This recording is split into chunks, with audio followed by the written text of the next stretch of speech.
আল্লাহ রাব্বুল আলামিন মেরাজে নিয়ে রাসূল সাল্লাল্লাহু আলাইহি ওয়াসাল্লামকে জিজ্ঞেস করলেন, হাবিব আপনি আমার জন্য কি এনেছেন? রাসূল বলেন, আমার উম্মতের পক্ষ থেকে আপনার জন্য তিনটা জিনিস আনছি। জোরে বলেন, কয়টা? তিনটা।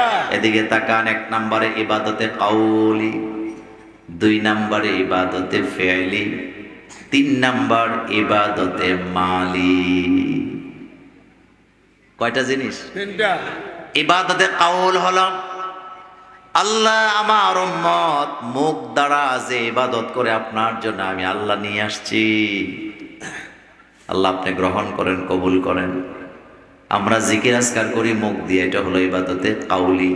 সুবহানাল্লাহ, আলহামদুলিল্লাহ, লা ইলাহা ইল্লাল্লাহ, এটা হলো ইবাদতে কাউল, মুখ দিয়ে করি। যখন আমরা পড়ি সুবহানা রাব্বিয়াল আলা, এটা ইবাদতে কাউল। যখন কোরআন তেলাওয়াত করতেছেন, এটা ইবাদতে কাউল। যখন কালিমা পড়তেছেন, ইবাদতে কাউল। এটা হলো কাউলি, মুখ দিয়ে ইবাদত করা। দুই নম্বরে নবীজি বলেন ইবাদতে ফি'লি। ইবাদতে ফি'লি মানে হলো শারীরিক ইবাদত। হাইটা মসজিদে যাইতেছেন পা দিয়া, এটা শারীরিক ইবাদত। ওযু করলেন শারীরিক ইবাদত, গোসল করলেন শারীরিক ইবাদত, আপনি হক হালাল ভাবে দাড়ি পাল্লা ধরলেন, এই জায়গায়ও শারীরিক ইবাদত আছে না নাই? ইবাদত মানে হলো যেটা করলে আল্লাহ খুশি হয় এটা ইবাদত, যেটা করলে আল্লাহ নারাজ হয় এটা নাফরমানি। কাউকে ভালো উপদেশ দিবেন, আল্লাহ খুশি হয়, এটা ইবাদত। কাউকে আপনি মন্দ উপদেশ দিবেন, আল্লাহ নারাজ হয়, এটা হলো নাফরমানি। আমার কলেজার ভাইয়ারা, কারোর জন্য রাস্তা খুলে দিবেন, রাস্তা করে দিবেন, এটা হলো আল্লাহ খুশি হয়, এটা ইবাদত। আর কারোর জন্য রাস্তা বন্ধ করে দিলেন, আল্লাহ নারাজ হয়, এখানে আল্লাহর নাফরমানি আছে না নাই? রাস্তা বন্ধ করে, রাস্তা দেয় না, নিজের বাড়ির পাশে দিয়া, জমির পাশে দিয়া মানুষের হাঁটতে দেয় না, এমন রাস্তা বন্ধ করেন না মানুষ আমাদের কোম্পানিগঞ্জেও আছে না না? তবে আজকের মাহফিলে নাই।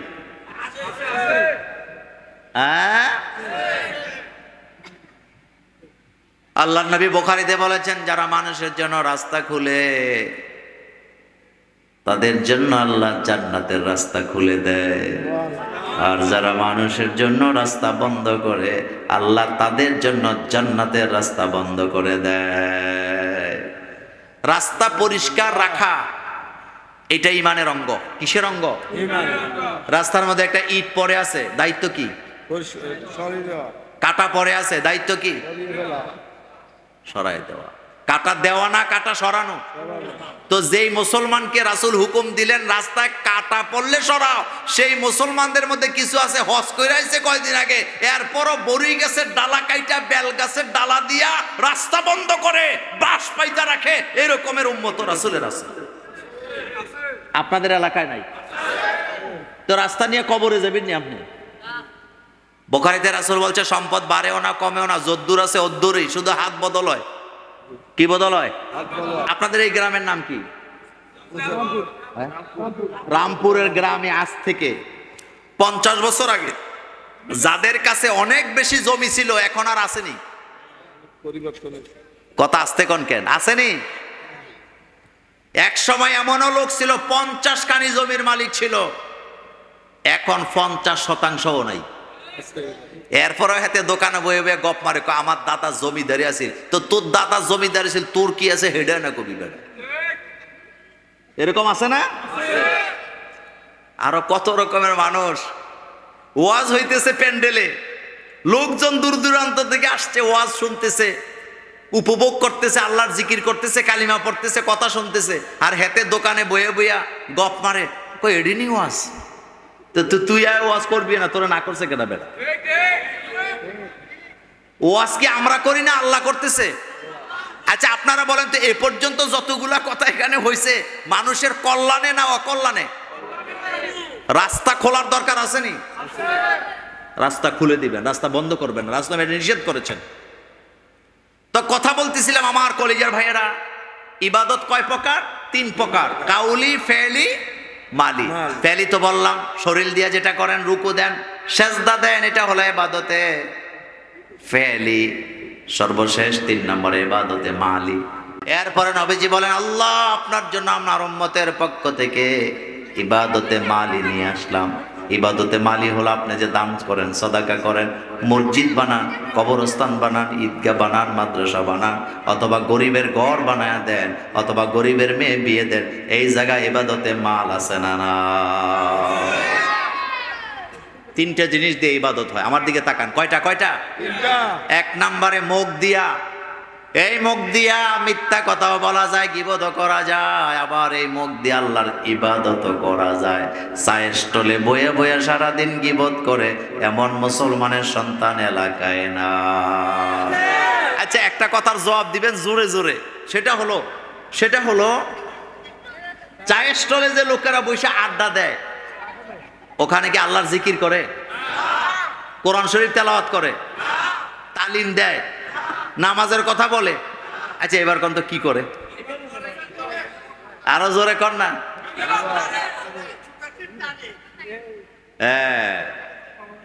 গীবত করে আর সুখ টান দেয়। কি টান দেয়? বিড়ি সিগারেট নোয়াখালী নাই, এই বাজারেও আছে। বাংলাদেশের হুজুররাও ভালো, এত ভালো, বিড়ি সিগারেটের দোকান উদ্বোধন করতে যে মুনাজাত, আল্লাহ ব্যবসায় বরকত দাও। মানে হুজুরের কি অবস্থা দেখেন। আচ্ছা বলেন তো, বিড়ি সিগারেটের দোকানের মধ্যে বরকত দেওয়া আল্লাহ ঠেকা লাগছে? তো হুজুর যে দোয়া করতেছে, বাংলাদেশে কত রকমের দোয়া যে আছে। মসজিদের মধ্যে এক মুরব্বী আয়েশা বলতেছে, হুজুর নাতিনের লেগে একটু দোয়া করেন। তো আপনার নাতিনের কি সমস্যা? কয় নাতিনে আগামী দিন নাচের কম্পিটিশনে অংশগ্রহণ করব।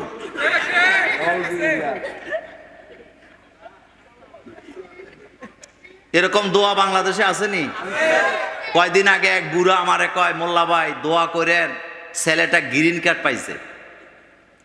আমি বললাম, আপনার ছেলে গ্রিন কার্ড পাইছে, এত খুশি হওয়ার কি দরকার আছে? আপনি কোন দেশে আছে ছেলে? তো একটা নাম বলছে, আমি কবে কথা ক্যামেরায় রেকর্ড হয় বললাম না। তো আমি হাসি দিয়ে বললাম, আচ্ছা আপনার ছেলে যে গ্রিন কার্ড পাইছে, বিয়া করা লাগছে নি? কয় না, বিয়া করে নাই, বিয়ার কাগজপত্র দেওয়া লাগছে। তো বিয়ার কাগজপত্র যার সাথে দেখাইছে ওকে, ও হলো খ্রিস্টান মাইয়া। কি মাইয়া? জাপানের 4 বছরের বাচ্চা 32 ধর্ম সাইডা দিয়া মুসলমান হয়, আর বাংলাদেশের যুবকেরা একটা গ্রিন কার্ডের জন্য খ্রিস্টান আর ইহুদি মায়ারে বিয়া কইরা গ্রিন কার্ড পাইয়া মসজিদের দোয়া পড়ায়, এমন মুসলমানও আছে না না? গ্রিন কার্ড নেওয়ার মধ্যে দোষের কিছু না, কিন্তু যে মিথ্যা বিয়ে ব্যাপারটাই বুঝে নাই। শোনেন, বিয়ে আর তালাক সেনসিটিভ জিনিস। বিয়ে আপনি যদি দুষ্টামি করে করেন, বিয়ে হয়ে যাবে যদি সাক্ষী থাকে। কি থাকলে? ছেলে মেয়ে অ্যাডাল্ট, সাক্ষী বসে আছে, নেতারা বসে রয়েছে, এরকম নেতারা বসে রয়েছে। আমি দুষ্টামি করে বলল, আমি তোমারে বিয়ে করলাম, হেবেডি কইলে আমি রাজি, বিয়ে বোধ এখন হয় নাই, হয়ে গেছে। দুষ্টামি করে বলছে তোমারে তালাক দিলাম, তালাক হয়ে যাবে। এই জন্য রাসূল সাল্লাল্লাহু আলাইহি ওয়াসাল্লাম এই 2 জিনিসে দুষ্টামি করতে নিষেধ করছেন। কয় জিনিস? একটা হলো বিয়ে, আর একটা হলো তালাক। কিন্তু বাংলাদেশে যারা নায়িকা, কয়বার যে বিয়া করছে আল্লাহ ছাড়া কেউ জানে না। এক নায়িকারে জিজ্ঞাসে, তুমি জীবনে বউ সাজ্য কয়বার? কয় 150 বার হবে। কয়বার? এগুলা শরীয়ত নিয়ে ফাইজলামি খামখেয়ালি চলে না। এই 2 জায়গায় দুষ্টামি করা যাবে না, নিষেধ করেছেন মুহাম্মদ সাল্লাল্লাহু আলাইহি ওয়াসাল্লাম। এই জন্য এগুলাতে দুষ্টামি নেই। শরীয়ত এটা কে পাঠাইছে? আল্লাহ পাঠাইছেন। এখানে কারো কোনো হাত নাই। শরীয়তের মধ্যে কি কেন প্রশ্ন করারও কোনো সুযোগ। তো কথা বলছিলাম, এই যে জবান দিয়া জিকির করবো কার? নাকি শাস্টলে বইয়া গিবত? রামপুরের গ্রামে আইছে ঢাকা থেকে এক গাড়ি নিয়ে, মেয়ে দেখতে আইছে, জিজ্ঞেস করছে দোকানের সামনে, অমকের বাড়িটা কোন দিকে? বাড়ির ঠিকানা দেওয়ার আগে জিজ্ঞেস করে, কি লে আইছেন? কয় ওনার একটা মেয়ে আছে, আমরা ঢাকা থেকে আসছি, দেখতে আইছি, বাড়িটা চিনি না, চিনে দাও। ওই মায়া ঋণী দেখতে আইছেন, সবাই তো চিনে। মায়া খালি সারাদিন রাস্তায় রাস্তায় ঘুরে। আচ্ছা যান, ওই সামনে যায় ডান দিকের বাড়ি, বিয়ে আছে না বাংছে? তো তোরে জিগাইছে বাড়ির ঠিকানা, তুই কস মাইয়া রাস্তায় রাস্তায় ঘুরে। এটা দরকার ছিল? এই অভ্যাসটি আসেনি? আসেনি? এটা বোধহয় গীবত হয় নাই। মা এসা বসা রাসূলের পাশে, একজন রাসূলকে জিজ্ঞেস করলেন, অমুকের মেয়েকে আমার ছেলের জন্য বিয়ে করাইতে চাই রাসূল, মেয়ের ব্যাপারে আপনার মতামত জানতে চাই। রাসূল বললেন, মেয়ে আবেদা সলেহা, তুমি বিয়ে করায় ফেলো। চলে গেছে লোকটা। মা এসা বললেন, রাসূল, যেই মেয়ের ব্যাপারে আপনি সিদ্ধান্ত দিলেন, মেয়ে কিন্তু টেরা। আল্লাহর নবী বললেন, আয়েশা, টেরা হওয়ার মধ্যে দোষের কিছু নাই। টেরা বানাইছে কে? আর আমাদের বাংলাদেশে টেরারে কয় দেড় ব্যাটারি। বলেনি? এ ধরনের ফাইজলামি কথাবার্তা কখনো বলবেন না। মানুষের অঙ্গ পতঙ্গ নিয়ে কোনো কথা বলা যাবে না, কারণ যার চেহারা যার অঙ্গ যেমন হওয়া দরকার আল্লাহ তেমন করে বানাইছে কে? আপনি অনেক সুন্দর, অনেক শক্তিশালী, কিন্তু অ্যাক্সিডেন্ট করে একটা পা চলে যেতে পারে কি পারে না? একটা চোখ যাইতে পারে কি পারে না? আপনাদের নোয়াখালীর এক লোক আমাদের কুমিল্লায় পুলিশে চাকরি করত, এদিকে কোথাও বাড়ি, উনি রাস্তার পাশে দাঁড়ায় আছে, ভালো মানুষ। একটা রিক্সা যাচ্ছে, কি যাচ্ছে, রিক্সার চাক্কার নিচে একটা পাথরের টুকরা পড়ে, এটা উড়ে এসে ওনার চোখে পড়ে চোখটা বাতিল হয়ে গেল। দান পয়রা মানুষের চোখ নষ্ট হয়, হয় কি না? এই জন্য এই যে অঙ্গ পতঙ্গ নিয়ে দুষ্টামি করবেন না, জিকির করবেন কার? প্রশংসা করবেন কার? আমাদেরকে সুন্দর করে বানাইছেন কে? এই জন্য সবসময় জবানে জিকির চলবে কার? এটা হলো ইবাদতে কাউল, মুখ দিয়ে ইবাদত। 2 নম্বরে ইবাদতে ফেলি, কাজ কর্মে ইবাদত। রাস্তা ঠিক করে দিবেন, কবরস্থান পরিষ্কার করে দিবেন, মসজিদ বানায় দিবেন, এটা হলো শারীরিক ইবাদত। 3 নম্বরে হচ্ছে ইবাদতে মালি, আপনারা যে আল্লাহ সম্পদ দিছে মাঝে মধ্যে খরচ করবেন কার জন্য? রাসূলুল্লাহ যে কি কি জ্ঞানের কথা বলেছেন। আল্লাহ রাসূল বলছেন, যেটা তুমি খাও এটা তোমার, যেটা তুমি পরিধান করো এটা তোমার, যেটা তুমি দান করো এটাও তোমার, কিন্তু যেটা তুমি রেখে যাও এটার মালিক তুমি কখনো হতে পারবে না। বাপ মরার পরে সম্পদ নিয়ে ছেলেদের মধ্যে ঝগড়া আসেনি? আমার মুরব্বী বাবারা, আপনার কপালে একটা চুমা দিয়ে একটা কথা বলে যাই, আপনি পৃথিবীতে যত বেশি সম্পদ রেখে যাবেন, আপনি নিশ্চিত থাকেন আপনার ছেলে মেয়ের মধ্যে তত বেশি গন্ডগোল হবে। এমন বাপ, তিনি কোনো সম্পদই রেখে যায় নাই, সম্পদ নিয়ে তার ছেলে মেয়ের মধ্যে কোনো গ্যাঞ্জাম হবে না। কথা সত্য নেই? কারণ সম্পদ মানুষের লুবি বানায়। বলেন কি বানায়? লুবি বানায়। বাই হইয়া বাইয়ের জমি জামা দখল করে রাখছে, এরকমের ভাই আমাদের কোম্পানিগঞ্জে নাই। কথা জোরে বলেন, আসেনি? বাইরে দোকানের ভাগ দেয় না, বাড়ির ভাগ দেয় না, বিল্ডিং এর ভাগ দেয় না, পারে না যেন বাইটাকে বঙ্গোপসাগরে বাসায় দেয়। এমন বেয়াদব আসেনি? আছে। আমার কলিজার ভাইয়েরা, আমার কলিজার ভাইয়েরা, বাইকে ঠকাইছেন, আপনি জান্নাতে চলে যাবেন এত সোজা? বাইকে ঠকাইছেন, বাই যতক্ষণ পর্যন্ত আপনাকে ক্ষমা না করবে ততক্ষণ পর্যন্ত জান্নাত পাওয়ার কোনো সম্ভাবনা নাই। বোনের সম্পদ দেন নাই, বঞ্চিত করছেন, হাসরের মাঠে বোন আপনাকে ক্ষমা করবে না যতক্ষণ আল্লাহর আদালত থেকে আপনি মুক্তি পাবেন না ততক্ষণ। আমার কলেজের বেড়া মেরাজের কথা বলছিলাম। বিশ্ব নবীকে আল্লাহ মেরাজে নিয়া তার উম্মতের জন্য 14টা দফা দিলেন। জোরে বলেন কয়টা? 1 নম্বরে দিলেন, লা তাজাল মা আল্লাহি ইলাহান আখার ফাতাকুদা মাজমুমাম মাখজুলা। আল্লাহ ছাড়া কাউকে ইলা হিসাবে গ্রহণ করা যাবে না। আমাদের ইলাকে কয়জন? আরো জোরে বলেন কয়জন? কুল হুয়াল্লাহু আহাদ। পড়েন সবাই, কুল হুয়াল্লাহু আহাদ আল্লাহুস সামাদ লাম ইয়ালিদ ওয়া লাম ইউলাদ ওয়া লাম ইয়াকুল লাহু কুফুয়ান আহাদ। কুল, নবী আপনি বলেন, হু আল্লাহু আহাদ, আল্লাহ একক, তার কোনো শরীক নেই। আমাদের বাংলাদেশের মানুষেরা অনেকে এমন আছে যে আল্লাহর ব্যাপারে চিন্তা করতে যে নিজের যেই অবস্থা, এই অবস্থা থেকে চিন্তা করে। যেমন আমাদের দেখার মধ্যে সীমাবদ্ধতা আছে, আমাদের শক্তির মধ্যে কি আছে? সীমাবদ্ধতা আছে, আমাদের কাজের মধ্যে সীমাবদ্ধতা আছে। আচ্ছা বলেন তো, আমরাও দেখি, আল্লাহও দেখে, তো দুই দেখা কি একরকম? না। আপনার চোখ আর আল্লাহর চোখ এক জিনিস না। আপনার চোখের পাওয়ার আর আল্লাহর চোখ এক জিনিস না। আল্লাহও দেখেন, আল্লাহও শোনেন। সামি আল্লাহু লিমান হামিদা। আমার কলেজিয়া ভাইরা, এই পৃথিবীতে আমাদেরকে আল্লাহ পাক দেখার বিষয়টা সীমিত করে রাখছে কেন জানেন? যদি আমরা সবকিছু দেখতাম তাহলে আমরা চলতেই পারতাম না দুনিয়াতে। এই পৃথিবীতে জিন আছে না নাই? অনেকে তো বলেন যে মোল্লা ভাই জিন দেখি না কেন? তো জিন দেখলে আপনি বাঁচবেন নি। এখানে জিন আছে না নাই? বাড়িতে আসেনি, রান্নাঘরে আসেনি। আল্লাহ নবী বলেছেন রান্নাঘরে জিন থাকে। এখন আপনি বলবেন আমরা দেখি না কেন? যদি আপনি দেখতেন তাহলে আপনি যদি রাতের বেলা আপনার বউরে কইতেন যাও এক কাপ চা বানাই নিয়ে আসো, উনি যখন রান্নাঘরে যাইতো চা বানাবার জন্য, যাইয়া যদি দেখতো কোনায় বসে আছে জিন, উনি চা বানাইতো না চিল্লানি দিত? এবার বলেন খালি বিছানায় জিন আছে না নাই? রাসূল বলছে বিছানায় বসবা না, খালি বিছানায় বসবা না ততক্ষণ, ঝাড়ু দাও না যতক্ষণ, কারণ খালি বিছানায় জিন শুয়ে থাকে। আর বাংলাদেশে কিছু অলস আছে, 3 বছর ধরে মশারি টাঙ্গায় রাখছে, লটকায় রাখছে, কিন্তু খুলে না। আনেরা বুঝেননি আর কথা? হেতে মশারি লটকাইছে কয় বছর হয়েছে?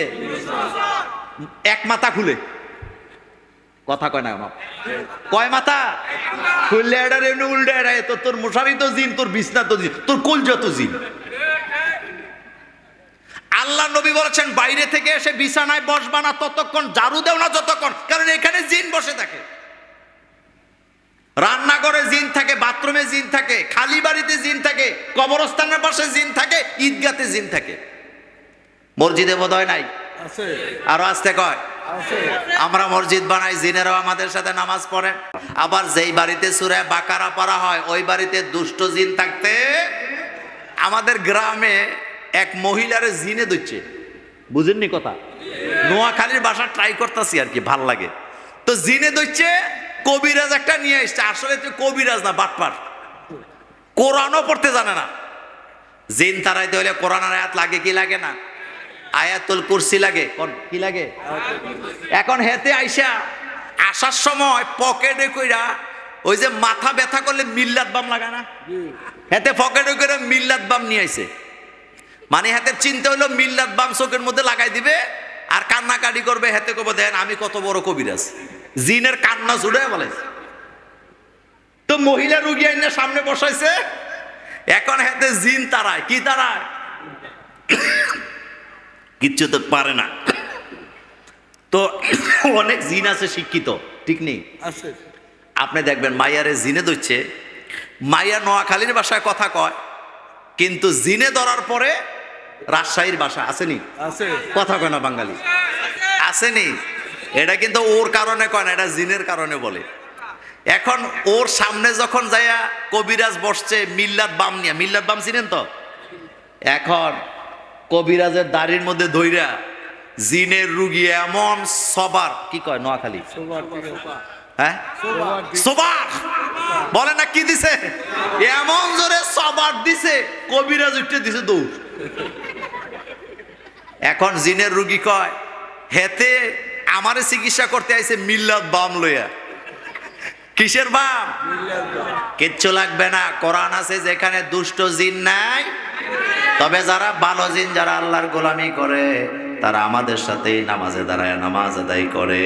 কারণ আল্লাহ পাক বলছেন ওমা খালাকাতুল জিন্না ওয়াল ইনসা ইল্লা লিয়াবুদুন। দুইটা জাতিকে আল্লাহ গোলামি করার জন্য বানাইছেন। জোরে বলেন কয়টা? এক নাম্বার হলো মানুষ, আরেকটা হলো জিন। এই মানুষ জাতিরা একত্রিত হয়ে আল্লাহর গোলামি করবেন, মিলেমিশে থাকবে, দিন কায়েম করবে। হুকুম কার? জামাতে নামাজ পড়বেন, এটা কার হুকুম? আবার জামাতবদ্ধ হইয়া দিন কায়েম করবেন, এই হুকুমও আল্লাহর আছে না না? আন আকিমুদ্দিন ওয়ালা তাতাফাররাক। নামাজে যখন দাঁড়াই, আমাদের দেশে নামাজে দাঁড়ায় কয় কাতার সোজা করি, মোবাইল ফোন বন্ধ করি, বলেনি? তো রাসূল সাল্লাল্লাহু আলাইহি ওয়াসাল্লামও কইতো মোবাইল বন্ধ করি, কাতার সোজা করি। দুইটা গলদ এখানে। কয়টা গলদ? এক নাম্বার গলদ হলো ইমাম হুকুম দিবে না অনুরোধ করবে? দেখি বলেন। হুকুম দিবে। তো হুকুম কি এরকম হয় নাকি কাতার সোজা করে দাঁড়াই? তো হুজুর তুমি তো কাতারেই নাই, তুমি তো সামনে। হুজুর কি কাতারে না সামনে? তো কাতার সোজা করে দাঁড়াই বললে তো এটা তো নিজের দিকে নিসবত করে, নিজের দিকে নিসবত করে না? আপনি অর্ডার করবেন, আপনি ইমাম, আপনি খতিব, আপনি নেতা, আপনি বলবেন কাতার সোজা করে দাঁড়াও, নাকি দাঁড়াই? দাঁড়াও, কাঁধে কাঁধ মিলিয়ে দাঁড়াও। রাসূল সাল্লাল্লাহু আলাইহি ওয়াসাল্লাম এভাবেই বলতেন। রাসূল সাল্লাল্লাহু আলাইহি ওয়াসাল্লাম এভাবে বলতেন। আর আমরা কি বলি? মোবাইল বন্ধ করে। আবার অনেক মসজিদে লাল বাতি জ্বালায় রাখে। আপনাদের মসজিদে আছেন? এটি নিচে লেখা রাখছে নামাজ পড়া নিষেধ। মানে উনি আর্মি অফিসার হইছে, কমান্ড দিতেছে নামাজ পড়া যাবে না, অথচ মসজিদ মানেই নামাজ আদায় করবে। মসজিদে জিকির চলে কার? আল্লাহ। আরো জোরে বলেন। নামাজে ইমাম দাঁড়াইছেন, একামত হবে, মুসল্লিদেরকে ডেকে ইমাম সাহেব বলবেন ইআতাদিলু আকিমু সুফুফাকুম ওয়াতারাসু ওয়াসুদ্দুল খালাল। ইস্তাউ, বলেন ইস্তাউ, ইআতাদিলু আকিমু সুফুফাকুম ওয়াতারাসু ওয়াসুদ্দুল খালাল। হজে গিয়ে এটি শুনছেন নি আপনারা? কিন্তু আমাদের বাংলাদেশে চলে না। মক্কা মদিনায় যখন যায় জুমার খুতবার মধ্যে দোয়া হয়, মুসল্লিরা আমিন আমিন বলে চিল্লায় চিল্লায়, কিন্তু নোয়াখালীতে ইমাম সাহেব খুতবা পড়ে মুসল্লিরা শ্বাসও ফালায় না, বরং ম্যাক্সিমাম ঘুমায়, এমনও আছে না? তো ঘুমানোর লেগে খুতবা পড়তেছে হুজুর। ইমাম সাহেব যখন সানি খুতবায় দোয়া করবে, প্রত্যেকটা দোয়ার পরে মুসল্লিরা কি বলবে? এত আস্তে গলুই বলি, আরো জোরে বলেন। আর জামাত যখন শুরু হবে, জামাত ইমাম সাহেব অর্ডার করবে কাঁধে কাঁধ মিলে দাঁড়াও, ইআতাদিলু আকিমু সুফুফাকুম সুদ্দুল খালাল, খালি জায়গা পূরণ করো, কাঁধে কাঁধ মিলে দাঁড়াও। আর আমাদের দেশে ফাঁক ফাঁক হয়ে দাঁড়ায়, একজনের সাথে আরেকজনের গা লাগলে উনি এখানে দাঁড়াইতেই চায় না। এরকম আসেনি? হযরত আবু হুরায়রা রাদিয়াল্লাহু তাআলা আনহু বলেন, আমরা নামাজে দাঁড়াতাম, নামাজে দাঁড়াইলে একজন আরেকজনের সাথে লেগে থাকতাম, যার কারণে আমাদের জামাগুলার দুই হাতের পাশ দিয়ে ছিঁড়ে যেত। আর আমার বাংলাদেশের মসজিদগুলার সামনের কাতারে বসে তারা, মসজিদ কমিটিতে নাম পায় যারা, কথা কন না কে? কোন কোন মসজিদের সামনের কাতার এটা নামাজের মুসল্লাই তো বিছায়া দখল করে রাখা, মানে দখলদারি করতে করতে মসজিদে যায় ঢুকছে। কথা কন না কেন? আল্লাহর নবী বলেছেন মসজিদের সামনের কাতারে বসবে তারা, আগে যাবে যারা। দোকান দখল করছে, রাস্তা দখল করছে, সব দখল করে এখন কই ঢুকছে? এরকম আসেনি? আরো জোরে বলেন আসেনি? আমি মোল্লা নাজিম একেবারে সাহস করে বলতে পারি, ঘুষখোর গুলারে মসজিদ কমিটি বানাইবে, দেখবেন হেতে সামনের কাতারে মুসল্লা দিয়ে দখল করে রাখে। হেতে 40 বছর চাকরি করে ঘুষ খাইয়া বড় বড় বাড়ি বানাইছে, টাকা হলা হইছে, এখন নামাজ পড়তে গেলে চেয়ার দিয়া নামাজের মুসল্লা দিয়ে সামনের কাতার দখল করে রাখে। সামনের কাতারে বসবে সে, আগে যাবে যে। আপনি মসজিদে ঢুকে যেখানে জায়গা পাবেন সেখানে বসবেন। আমি সিরাজগঞ্জের এক মাহফিলে গেলাম, ওখানে 400 বছর আগের একটা মসজিদ আছে নদীর পাড়ে। তো করোনা ভাইরাসের শেষ পর্যায়ে, তখন করোনা ভাইরাস চলতেছে। কি ভাইরাস? করোনা। এখন মাস্ক টাস্ক পরে আছি আমি ওখানে। তো মাগরিবের নামাজ পড়তে মসজিদে ঢুকছি, ঢুকে আমরা লাইন ধরে বসে আছি সামনের কাতারে। হঠাৎ আমার আর আরেকজনের মাঝখান দিয়ে এক ভদ্রলোক, ইয়া লম্বা বেটা, এই স্বাস্থ্য, দুইজনকে ধাক্কা মাইরা উনি বসছে। তো বসছে পরে, আমি তো এমনি শক্তিশালী, একটু কম না শক্তি আমার, আপনি জানেন কেমনি, দেখলেই তো বোঝা যায় নাকি, কথা কন না, শক্তি কম না। এখন ধাক্কা খাইয়া ওনার দিকে তিমির মতো তাকায় বললাম, ভাই আপনি বোধহয় এই এলাকার বড় নেতা।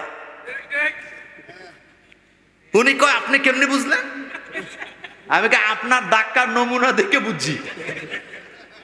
এখন ইমাম সাহেব হুজুর আমার দিকে তাকায়, একবার নেতার দিকে তাকায়, ইমাম সাহেব ওনারা ইশারা দিতেছে, ভাই এটা আমাদের প্রধান বক্তা, উনি খেয়াল করতে পারতেছে না। ইমাম সাহেব এবার কয়, ভাইজান এটা তো আমাদের প্রধান বক্তা, এটাই তো মোল্লা নাজিম। এখন উনি আমারে ধইরা হাত ধইরা কয়, হুজুর আল্লাহর দোয়াই লাগে, এটা মাহফিলে কইেন না।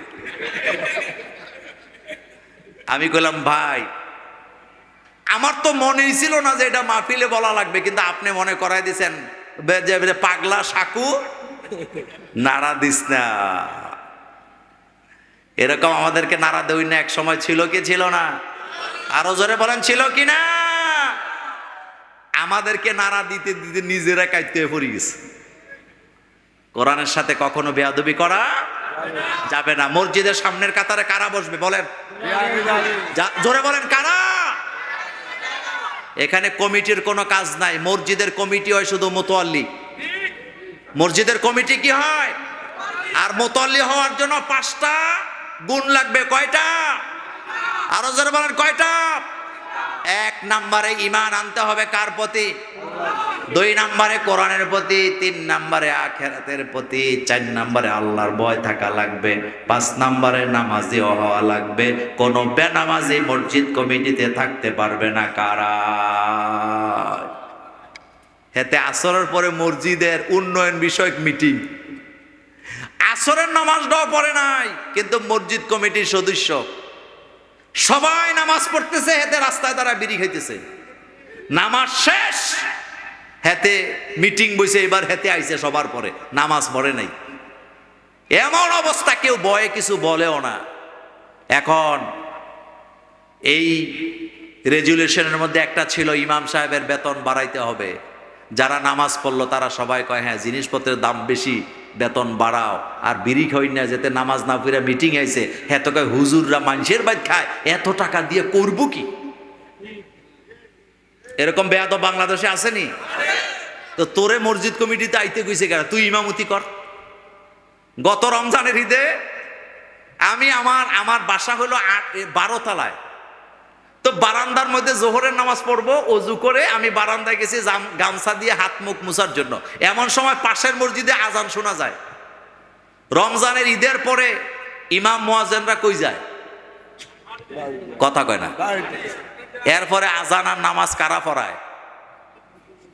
এলাকার লোকেরা। আপনাদের নোয়াখালীতে এটা সমস্যা নাই। তো কুমিল্লা বাগিচাগাঁও এক মসজিদে আজান হইতেছে, হাইয়া আলা সলা কইছে 5 বার। কথা কয় না। কয়বার? কথা কয়বার? তা হাইয়া আলা সলা কয়বার? হেতে কইছে কয়বার? তা আমি হাসতেছি, আমার ওয়াইফ আমাকে বলতেছে, আপনি হাসেন কেন নিজে নিজে? আমি নিজে নিজে হাসি না। বাংলাদেশের যেই মুসল্লিরা ইমাম আর মুয়াজ্জিন ছুটিতে গেলে নামাজের আজানটা দিতে পারে না, হাইয়া আলা সালাহ 5 বার কয়, তারা আবার ইমাম আর মুয়াজ্জিনের ভুল ধরতে আসছে, আলেম ওলামার বিরোধিতা করতে আসে। অবস্থাটা কি? লজ্জা লাগে না? আজানটা দিতে পারে না, সূরা ফাতিহাটা পড়তে পারে না। আমরা নাকি কোরআনের অপব্যাখ্যা করি, তো তুমি তো সূরা ফাতিহা পড়তেই জানো না। কোরআনের মধ্যে রাজত্বের কথা আছে না নাই? আরো আসতে কোন রাজত্বের কথা আসেনি? আছে রাজত্ব। তাবারাকাল্লাযী বিয়াদিহি ওয়া হুয়া আলা কুল্লি শাইইন কাদির। জমিন কার? আইন চলবে কার? আল্লাহর। আমরা মিলেমিশে চলবো। সামনের কাতারে দাঁড়াবে তারা, আগে আসবে, আর কাঁধে কাঁধ মিলায় নামাজ আদায় করব। এলাকায় কোনো ফিতনা করব না। রাজি আছি না নাই?